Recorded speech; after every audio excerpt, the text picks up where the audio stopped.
Alright, so back to the Sanusi 881.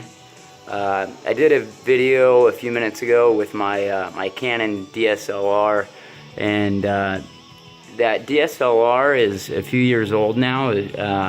We bought it maybe 5 years ago, and it shoots at 1080p at 30 frames a second, but I wanted to see what the difference in quality was between that you know, with a cheap lens on it, and this Samsung Galaxy S7 Edge. So I figured I'd make the exact same video over again.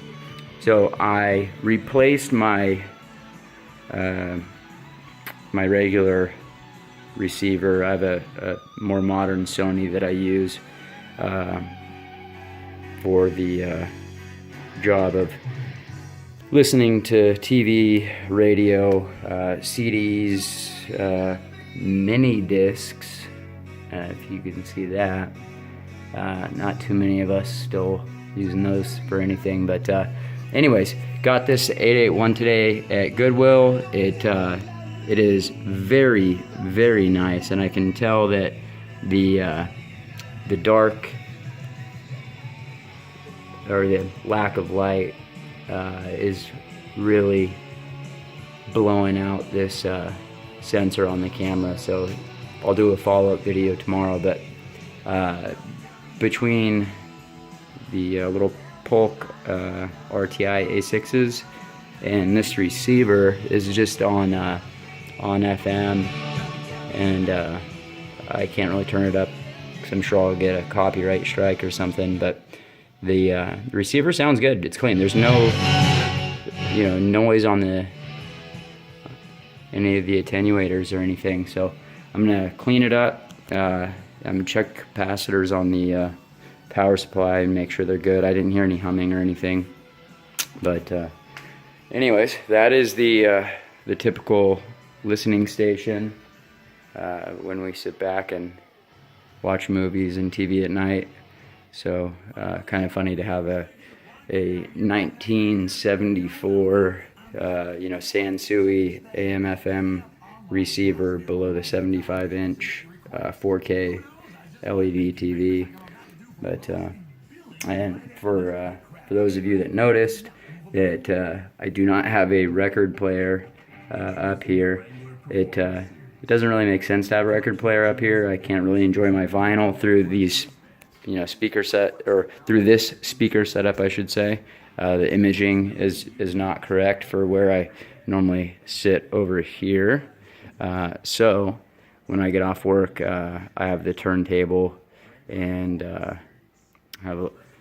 this is a Project Debut 2 or 3 with the Artiphone Red, I believe, and I do have a Project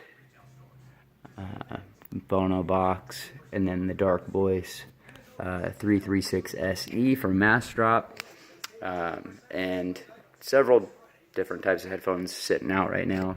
Got the HIFIMAN, the HEs, the Senhieser, those are the 600s, those are the 700s. I got a whole bunch of headphones, but anyways, out of all the turntables that I have, this Project, honestly, to get on a side subject here, it is not at all the most valuable or the, you know, a high-end table, but it is very, very simple, and it works really well.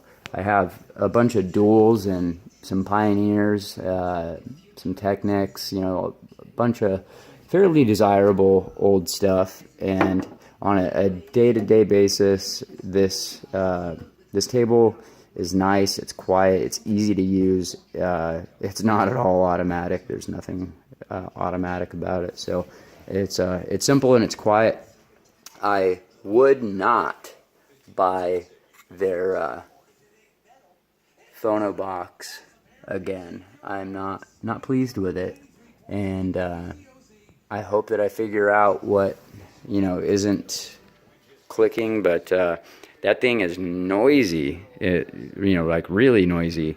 the noise floor comes way up with it, as opposed to running that same cartridge and everything to a full-size receiver or whatever.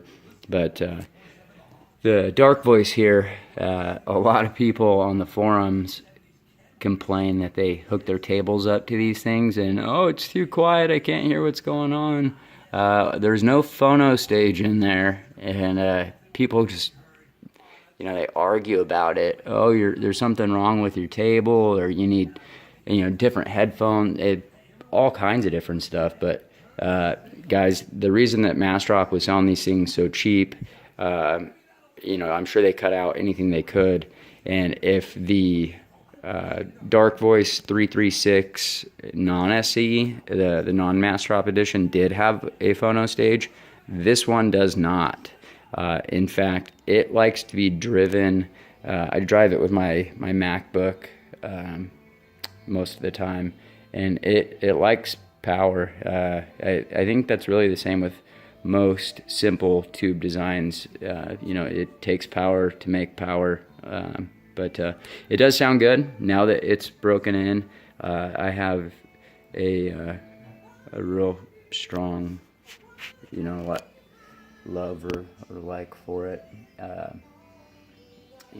With the 600s, very flat, neutral sound. The 700s are a little bit more sparkly, and these HIFIMAN, the HE350s that came from Massrock as well. They'll like make your ears bleed. They're way too bright. But in certain circumstances, the right listening environment, the right material, they actually, they're useful. They're still out here. So anyways, started the video to show you this and got over there and off topic. So I will sign off, but I'll follow up after I put the cabinet back on this tomorrow and crank it up when the baby's not sleeping and see how she sounds. So see ya.